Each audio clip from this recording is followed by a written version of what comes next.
नमस्कार. सध्या MBBS BDS अगदी फिजिओथेरपी पर्यंत आपण रजिस्ट्रेशन करतोय, फॉर्म सबमिट करतोय. पण हा फॉर्म सबमिट करत असताना महत्त्वाच्या 5 गोष्टी की ज्या अगोदर आपण बघून घ्यायला पाहिजे, म्हणजे कोणतेही नंतर करेक्शन आपल्या प्रोफाइलमध्ये येणार नसतं. आणि खूप महत्त्वाचं आहे की यावर्षी आहे ना, ही सगळी प्रक्रिया जी आहे तर ही एवढी सोपी केलेली आहे की चूक होतच नाही. जर तुम्ही थोडीफार जरी काळजी घेतली तरी पण एकही चूक तुमची होत नाही, कारण तसा फॉर्मच सबमिट होत नाही जर तुम्ही रॉंग माहिती जर का भरत घेतली तर. बघा, आता समजा तुम्ही ज्यावेळेस तुमच्या फॉर्मच्या ठिकाणी ते लॉग इन वगैरे करता आणि लॉग इन केल्याच्या नंतर तुम्हाला न्यू रजिस्ट्रेशन म्हणजे लॉग इन करण्याच्या अगोदर वेबसाईटवर गेल्याच्या नंतर एक अशी विंडो तुम्हाला दिसते.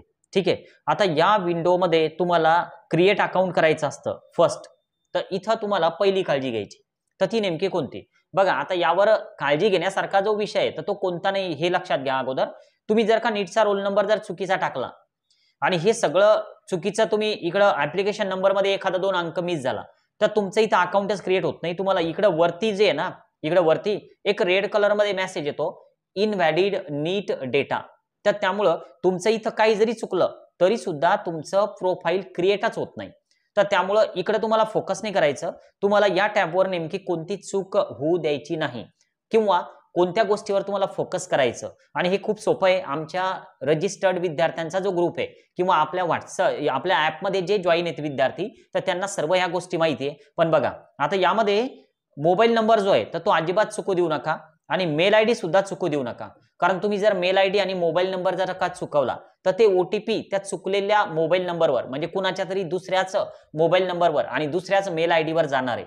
आणि अशा वेळेस तुमच्याकडे ते जर OTP नसतील तर तुमचं अकाउंट क्रिएट होऊ शकणार नाही. आता ही तुमची पहिली बाब की तुम्हाला लक्षात ठेवायची की मोबाईल नंबर आणि मेल आयडी जो आहे तर तो अजिबात चुकू द्यायचा नाही. आणि ज्यावेळेस आपण आपल्या प्रोफाईल मध्ये अकाउंट क्रिएट करून त्या ठिकाणी जाणार लॉग इन करून, तर त्यावेळेस तुमच्या समोर एक असं पेज दिसणार. म्हणजे पुढची जी गोष्ट आहे की जी सेकंड नंबरला बाब आपल्याला लक्षात ठेवायची तर ती नेमकी कोणती? बघा, आता हे समजा आपल्याला पूर्ण असा फेज दिसतो फॉर्म भरत असताना.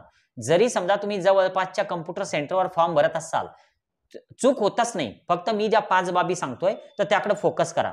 ज्यावेळेस तुम्ही या पद्धतीने या ठिकाणी हे पेज बघणार आहे, बघा आता हे या पेजमध्ये जी महत्वाची गोष्ट आहे की जी तुम्हाला चेक करायची, तर यामध्ये तुम्हाला काही माहिती जी फिल करावी लागते तर ती नेमकी कोणती?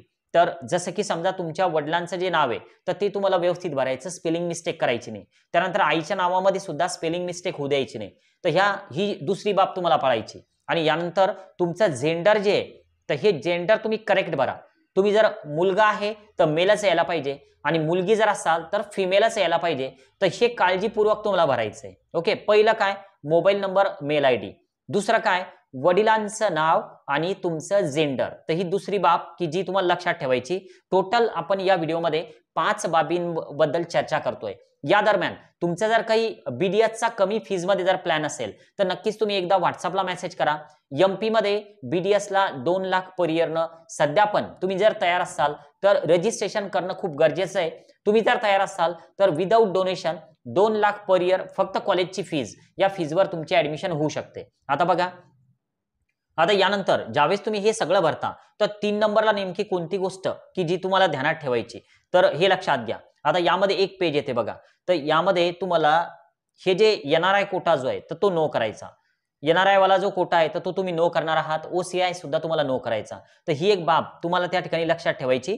आणि सोबतच एक जी चौथी अतिशय महत्वाची गोष्ट आहे की जी तुमची कॅटेगरी जी आहे ना तर ती तुम्हाला व्यवस्थित, तुम्ही जर SC मध्ये असाल तर SC टाका, ST मध्ये असाल तर ST टाका. आणि जर समजा तुमचं इन्कम म्हणजे तुम्हाला नॉन क्रिमिलियर मिळतच नाही, मग अशा वेळेस तुम्हाला इकडे ओपनच सिलेक्ट करावं लागणार आहे. तुमचं स्कोअर कार्ड OBCचं आहे.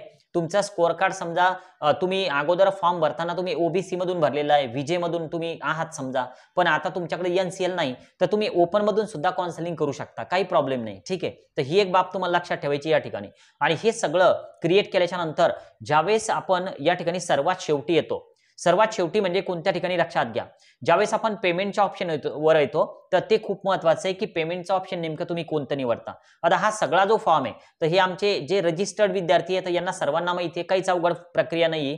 पण ज्यावेळेस समजा आपण शेवटच्या टॅबवर येतो तर शेवटच्या टॅबवर जी महत्वाची बाब आहे की जी आपल्याला लक्षात ठेवायची तर ती नेमकी कोणती, तर ते बघा जसं की समजा खूप सारे रजिस्ट्रेशनचे पेजेस आहे तर त्यामुळे पूर्ण एक्सप्लेन करण्यासाठी याला किमान अर्धा ते 1 तास पण लागू शकतो. तर त्यामुळे थोडक्यात जे महत्वाचे पॉईंट्स आहेत की जे मी कव्हर केलेले आहे यामध्ये हा पॉईंट आहे महत्वाचा. बघा हे जे आहे ना तर हे तर यामध्ये 4.7 तर हा पॉईंट कोणता आहे, आता यामध्ये गव्हर्नमेंट स्टेट गव्हर्नमेंटचे तुम्ही एम्प्लॉई आहात, तुमचं नेमकं कोणत्या ठिकाणी तुमची 10वी-12वी झालेली आहे तर यावर हा पॉईंट डिपेंड करतो. म्हणजे तुमचं जर का आउट ऑफ स्टेट महाराष्ट्राच्या बाहेर जर तुमचं 10वी किंवा 12वी झालेलं असेल तर तुमच्यासाठी हे 2 पॉईंट असतात. तर हे खूप काळजीपूर्वक सिलेक्ट करावे लागतात. पण तुमचं 10वी आणि 12वी जर महाराष्ट्रातच झालेलं असेल तर तुमच्यासाठी नन हा पॉईंट आहे.